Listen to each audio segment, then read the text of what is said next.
Nectarine jelly? How's that for a capitalist thesis?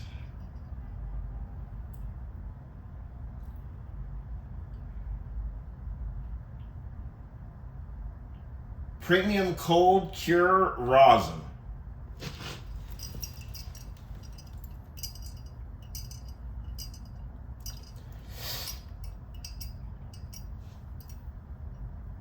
Is this, what is it? Is this dabs? Is that what that is? I'm trying to get the light to shine. Oh well. Anyway. Smells amazing.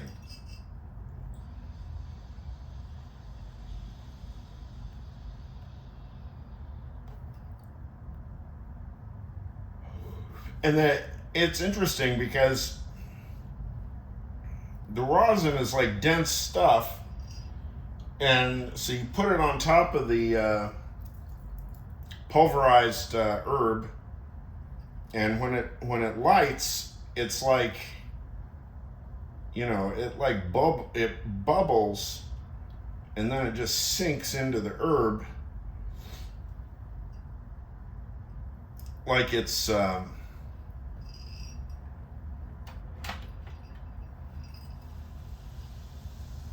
got a hazmat designation or something. What are those diamonds that show like how dangerous how corrosive the substance is? There's like a picture of a hand, but it has like a big chunk that's like been like burned out of the hand because the hand was accidentally like, you got a drop of acid on it or something.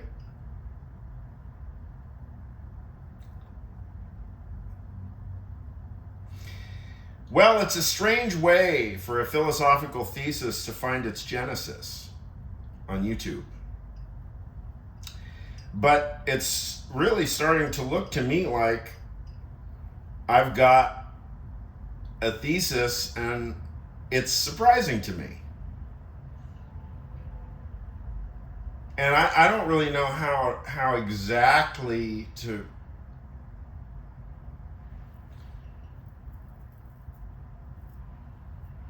put it forward, because it has like several implications. So it seems to me that several disciplines are implicated.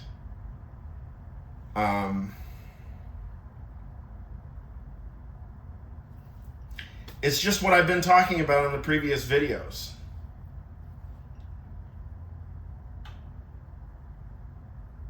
Let's call it the gateway of science. It should have a fancy Latin name.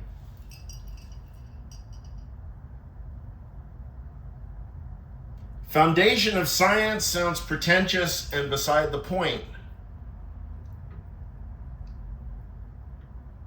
But what I'm indicating rather is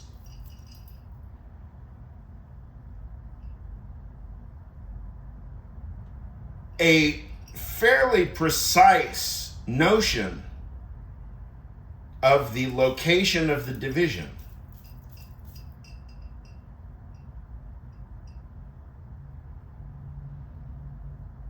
Whatever I was going to look up, I forgot now. It's beside the point. The point is the division. Pardon my religious product.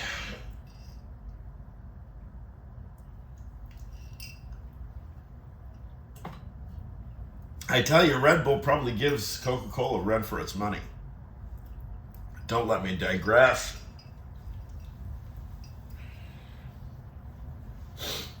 The location of the division between science and non-science is the sentence.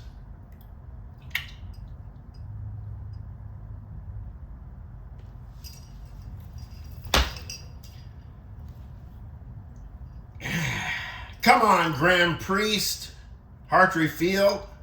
That should be worth a PhD, shouldn't it? You don't want to work on that? Help me out here. What did I say that I wanted to defend? a very humble proposition.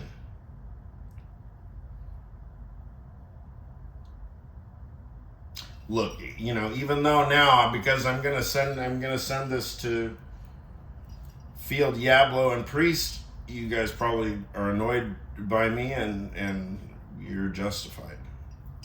But so here's, nothing is required of you. I just think it's a real thesis, and it's a psychological thesis. It also has import for linguistics and philosophy of language and so on. Logic. The day say, come on now. We have found a very precise Pustaka, what? Bodhaparvata. No. A very precise location of the distinction between science and non-science.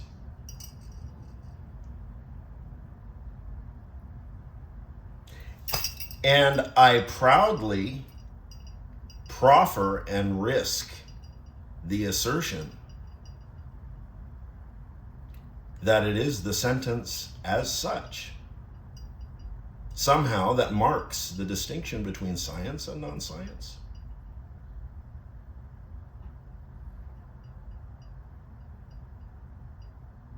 Corollarily, Larry, who is Larry? There are several bit characters under the name Larry in 1970s television. Corollary is not one of them. Corollarily,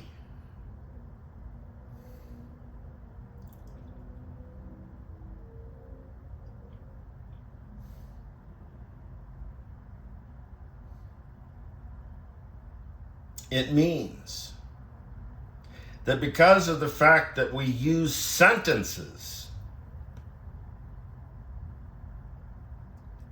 we unconsciously, hey, I am not a Freudian, I do not use the word unconscious, I make mention of it. It would be said that we unconsciously police the boundary between personal identity and the location of science, such that personal identity should be prevented a priori from being fully addressable. Forget about explainable. Addressable. Allowed to be addressed by science. Incipit epistemic catastrophe. Capisci? Right? Quoterat demonstrandum. Mail me the PhD. Ordinary U.S. post is fine. I don't care what institution it's from. Jot it off on a bar napkin, one of you. You can send it, don't send it to my address because it's very exposed to the sidewalk here. You can address the PhD documentation, bar napkin, whatever you send me, to 125 North 10th Street,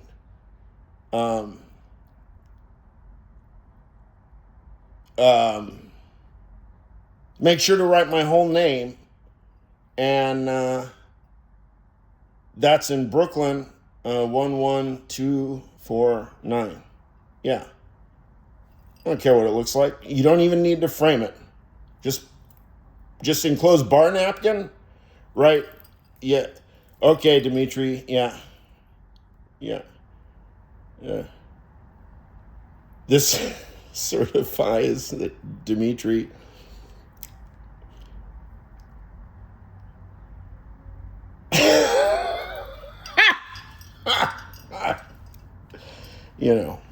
anyway, besides the fact that I'm a pathetic, wannabe stand-up comic or whatever I am, I stand by the claim, and I have verified it. I feel that I have evidence. I have a year's worth of evidence of well-documented reactions that show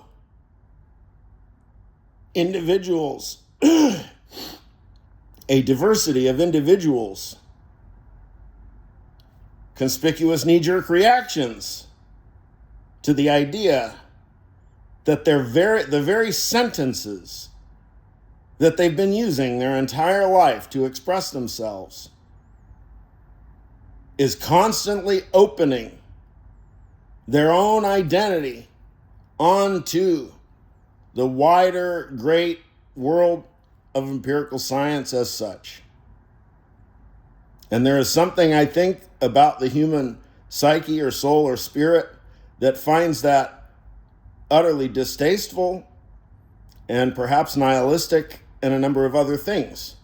Now, freaks like me, we sit around, think of these things for shits and giggles. Not really, but, it's just we're wired to, one way or another, these things are going to occur to us, philosophers. So, I've stumbled into it. I personally don't blame anybody for saying, hey, keep your science away from my internal life. Yeah, fucking A. Hell yeah. But we would need to distinguish. How do you then have political dialectic if personal info ain't admissible? Because political dialectic is just your personal story. What else is it? Mwah. Thank you for the PhD. I'm like collecting PhDs now or something.